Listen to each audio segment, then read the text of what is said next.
어이구 여보, 나는 어떻게 하라고. 시작하기 전에 구독과 좋아요 부탁드려요. 서울 양재동의 오래된 아파트. 창문 틈으로 들어오는 겨울 바람이 거실의 얇은 커튼을 흔든다. 그 바람 소리조차 이제는 친구처럼 느껴진다. 올해 일은 박경자의 하루는 그렇게 조용히 시작된다. 아침 7시 습관처럼 TV를 켠다. 뉴스 앵커의 목소리, 광고의 음악, 낯선 연예인들의 얼굴들. 하지만 그녀의 눈은 화면을 향하고 있으면서도 마음은 늘 그 자리에 없다. 오늘도 그냥 그렇게 지나가겠지. 30년 넘게 다닌 농협을 정년 퇴직한 지 벌써 10년. 그녀는 누구보다 부지런했다. 새벽 첫 차를 타고 출근하고 눈 오는 날에도 결근 한 번 없었다. 그렇게 모은 돈으로 2자녀를 대학까지 보내고 결혼도 시켰다. 딸 결혼식 날엔 이제 진짜 엄마 고실 다 했다며 눈물을 닦았었다. 그때까지만 해도 인생의 후반전은 조금 여유로울 거라 믿었다. 하지만 현실은 달랐다. 퇴직 후 얼마 지나지 않아 남편은 위암 판정을 받았다.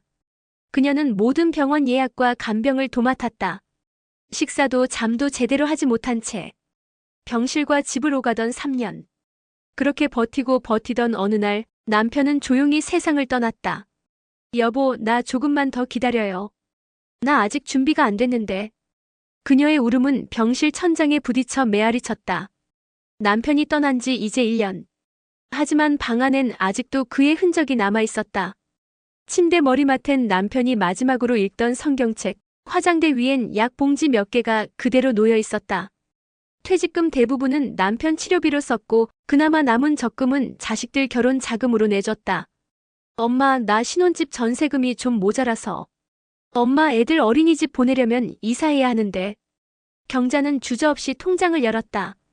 그게 사랑이라 믿었기 때문이다. 하지만 이제 그 통장은 잔고 영원을 기록하고 있었다. 가끔은 후회도 스쳤다. 내가 너무 쉽게 다 내준 걸까? 하지만 곧 고개를 흔들었다. 그래도 애들은 잘 사니까 됐지 뭐. 그러나 명절에도 생일에도 그녀의 전화기는 조용했다. 요즘 바빠서 못 가요, 엄마. 나중에 꼭 들를게요. 그 말은 늘 나중으로 끝났다. 거실에는 남편의 사진이 있었다. 그녀는 습관처럼 사진 앞에 밥을 올려놓았다. 여보, 나 오늘은 김치찌개 끓였어요. 당신 좋아하던 그 맛으로. 하지만 아무 대답도 들리지 않았다. 밤이 되면 불을 끄고 침대에 눕는다. 조용한 어둠 속에서 그녀는 천장을 바라본다. 내가 왜 이렇게까지 살아야 하지? 그 생각이 머릿속을 맴돌았다. 눈을 감으면 남편의 목소리가 들리는 듯 했다. 경자야, 이제 너도 내 인생 살아야지. 그 말이 꿈인지 환상인지 모르겠지만 그녀의 눈가엔 어느새 눈물이 맺혔다. 창문 밖으로는 서울의 불빛이 반짝였다. 젊은 시절엔 저 불빛 속 어딘가에 자신도 있었다. 하지만 지금은 그저 불빛을 바라보는 이름 없는 한 사람일 뿐이었다. 그리고 그렇게 또 하루가 저물었다.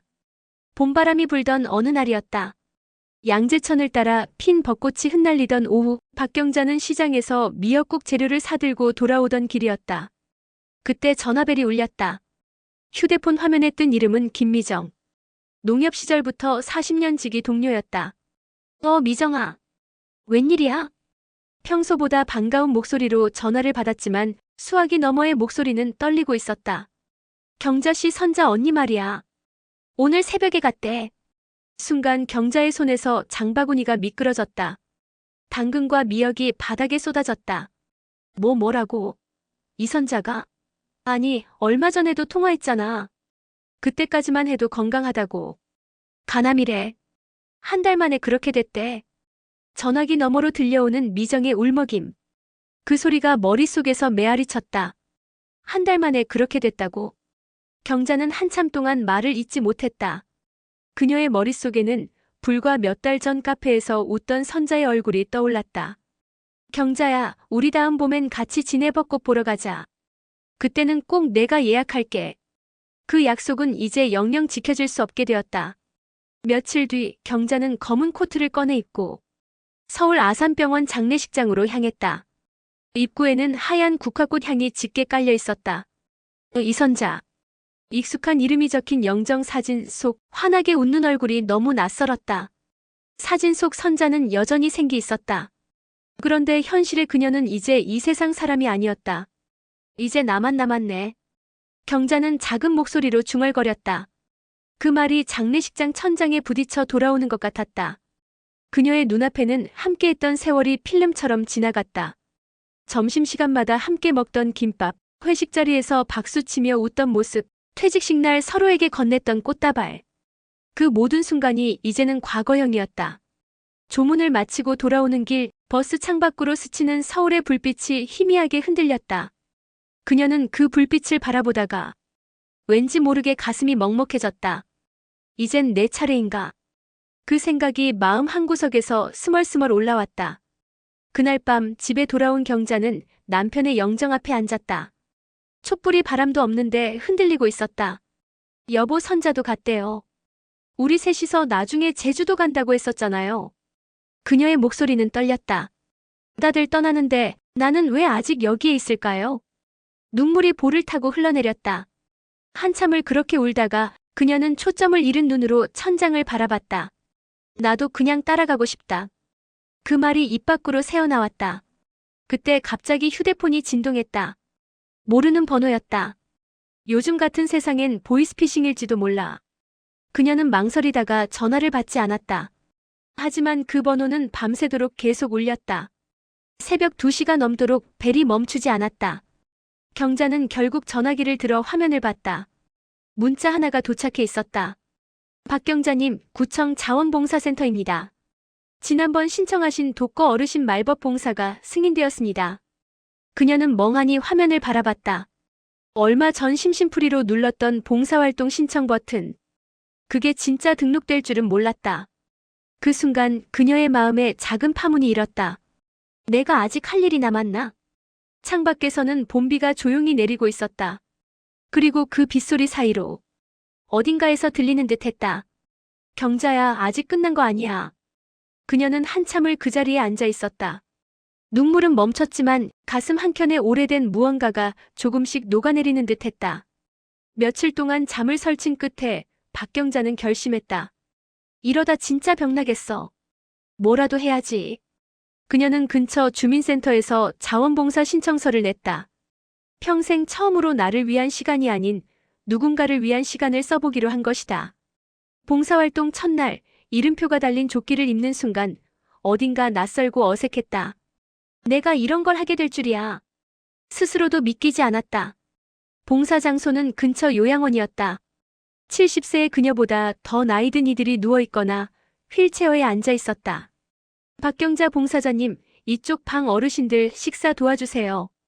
요양보호사의 말에 경자는 고개를 숙였다. 식판 위로 흘러내리는 미음, 천천히 떠먹여주는 손길.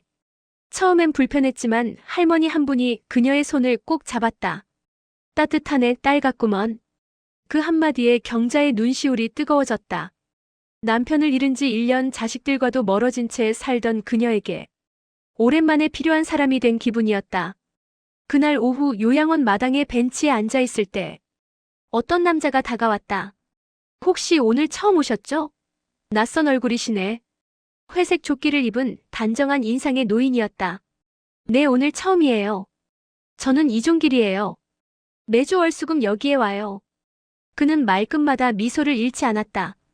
종길은 73세, 은퇴 전에는 교사였다. 아이들 가르치던 습관이 남아서 그런지 여기 어르신들이 학생 같아요. 그의 농담에 경자는 간만에 웃음을 터뜨렸다. 그렇게 두 사람은 봉사 중 자연스레 짝이 되었다. 식사 도움을 마친 뒤 그는 경자에게 커피 한 잔을 건넸다. 이곳 오기 전엔 저도 우울증 약 먹었어요. 퇴직하고 나니까 세상이 나를 필요로 하지 않는 것 같더라고요. 근데 여기 오니까 다시 사람 냄새가 나요. 그 말에 경자는 조용히 고개를 끄덕였다. 저도 그래요. 집에 있으면 TV 소리 말곤 아무 소리도 없어요. 그러면 잘 오셨네요. 여긴 시끄럽고 따뜻하고 가끔 눈물도 나요. 그의 목소리는 희미한 위로 같았다. 그날 저녁 집에 돌아온 경자는 오랜만에 식탁 위 밥을 차려 먹었다. 혼자였지만 마음은 조금 가벼웠다. 이상하네, 오늘은 TV 안 켜도 조용하지 않네.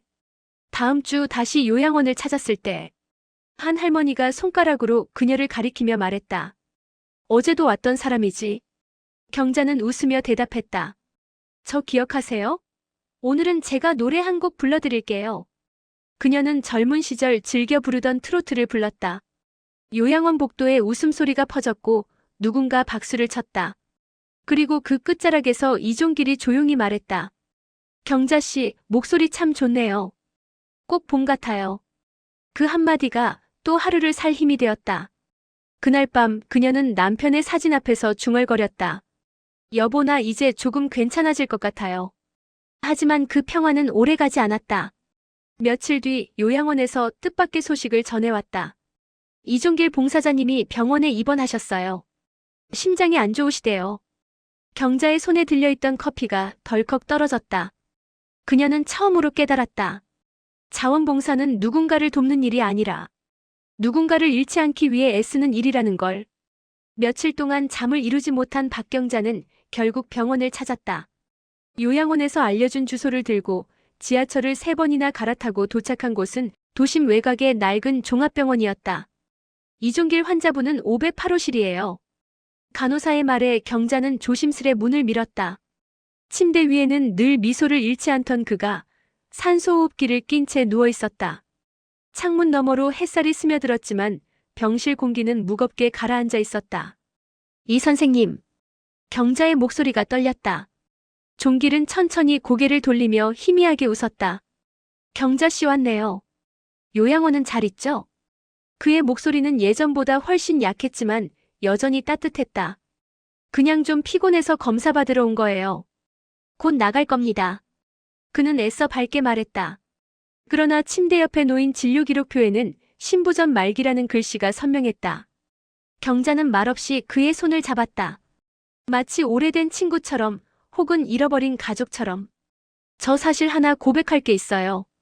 그가 조심스레 말을 이었다. 저한텐 아들이 하나 있었어요. 20살 때 집을 나간 뒤 아직도 소식이 없어요.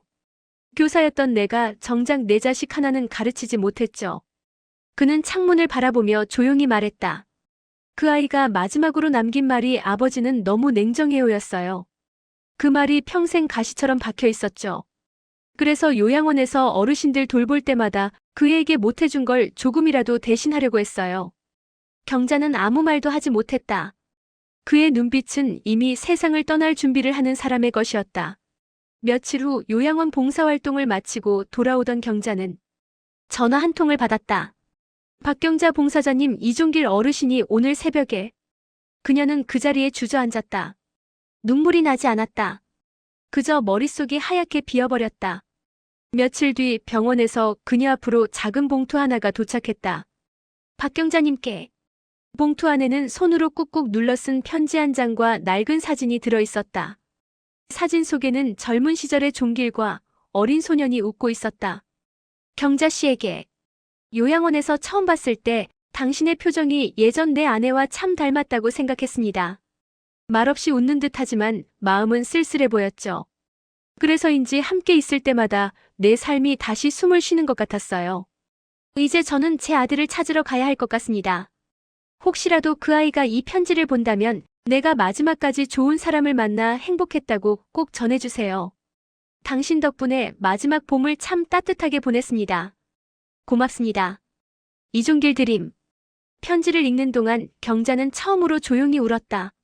세상 누구에게도 기대지 못했던 그녀에게 누군가는 마지막 인사를 남기고 떠났다. 그날 이후 경자는 요양원 봉사일지를 새로 썼다. 표지에는 이렇게 적었다. 내가 누군가의 마지막 봄이 될 수도 있다. 그녀는 여전히 혼자였지만 더 이상 외롭지 않았다. 요양원에서는 박 선생님, 오늘도 노래 불러주세요. 라는 목소리가 울려 퍼졌고 그녀는 웃으며 대답했다. 그래요. 오늘은 내 나이가 어때서 불러드릴게요. 노래가 끝나자 어르신들이 박수를 쳤다. 경자는 문득 하늘을 올려다보았다. 창가 너머 따뜻한 햇살이 내려앉았다. 마치 종길의 미소처럼. 그리고 그때야 비로소 그녀는 깨달았다. 행복은 돈으로 사는 게 아니라 누군가의 마음속에 남는 일이라는 걸. 요양원의 마당에는 벚꽃이 만개해 있었다. 하얀 꽃잎이 바람에 흩날리며 마치 누군가의 영혼이 다녀가는 듯했다.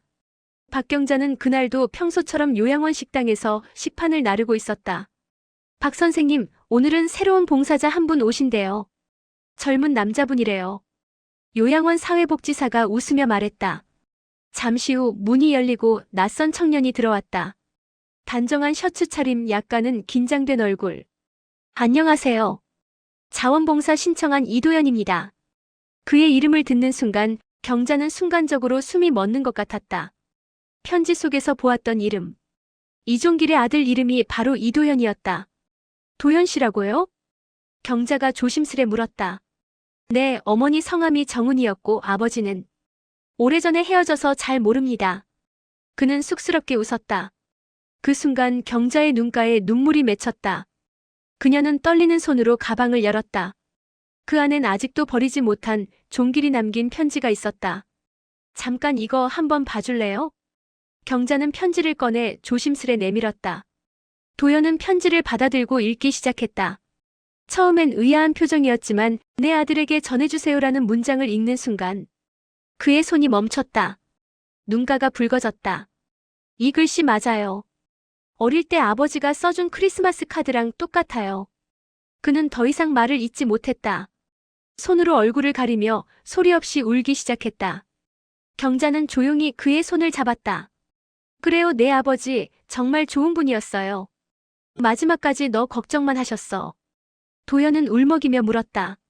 그럼 아버지는 혼자 돌아가신 건가요? 경자는 고개를 끄덕였다. 하지만 외롭진 않았어. 당신을 그리워하면서도 누군가를 도우며 마음을 나눴거든. 잠시 침묵이 흘렀다. 창밖에는 벚꽃잎이 다시 흩날리고 있었다. 저경자 어르신. 도연이 눈물을 닦으며 말했다. 아버지가 떠난 곳 같이 가보면 안 될까요? 며칠 뒤 경자와 도연은 종길이 묻힌 납골당을 찾았다. 작은 봉화남 앞에는 종길의 사진이 놓여 있었다. 사진 속의 미소는 여전히 따뜻했다. 아버지 저예요. 도연이. 도연은 손을 떨며 사진 앞에 무릎을 꿇었다. 미안해요. 그땐 너무 어렸어요. 아버지가 나를 사랑하지 않는 줄 알았어요. 그의 목소리는 점점 떨렸고 옆에서 경자는 조용히 종길의 편지를 다시 읽었다. 내가 마지막까지 좋은 사람을 만나 행복했다고 꼭 전해주세요. 그 문장을 읽는 순간 도연은 얼굴을 두 손으로 감싸고 한참을 울었다. 그 울음은 후회와 그리움, 그리고 용서의 눈물이었다. 시간은 흘러 어느새 여름이 다가왔다. 요양원 앞마당에는 도연이 기증한 작은 정원이 생겼다. 이종길 추모정원이라는 팻말이 걸려 있었고 그 옆에는 이렇게 적혀 있었다. 누군가의 마지막 봄을 따뜻하게 해준 사람에게. 경자는 정원 앞 벤치에 앉아 도연과 함께 꽃을 바라보았다. 아버지가 좋아하던 봄이네요. 그래요. 그리고 이건 당신이 이 세상에 남긴 행복이에요. 경자가 미소 지었다. 그녀의 눈에는 눈물이 맺혔지만 이번엔 슬픔이 아니라 고마움이었다. 이젠 알겠어요. 그녀는 조용히 말했다. 행복은 누가 나를 기억해주는 게 아니라 내가 누군가의 마음속에 따뜻하게 남는 거였네요. 벚꽃잎이 흩날리며 그녀의 어깨에 내려앉았다. 하늘은 눈부시게 맑았다. 그날 이후 경자는 더 활기차게 봉사활동을 이어갔다. 그리고 어느 봄날 요양원 복도에서 작은 인터넷 방송을 켰다. 카메라 앞에 앉은 그녀가 조용히 말했다. 안녕하세요. 저는 70세 박경자입니다. 오늘은 제가 배운 진짜 행복 이야기를 들려드릴게요. 돈이 아닌 마음으로 다시 찾은 봄의 이야기입니다. 그 영상은 며칠 만에 수천 명의 시청자를 모았다. 댓글에는 이런 글이 달렸다. 할머니, 저도 울었어요. 진짜 행복이 뭔지 깨닫게 됐어요. 그리고 영상 말미 화면엔 한 문장이 떠올랐다. 행복은 누군가의 마음속에 피는 봄꽃입니다. 이 이야기는 외로움 속에서도 누군가를 품고 그 따뜻함으로 세상을 다시 피워낸 박경자 할머니의 진짜 행복 이야기였습니다.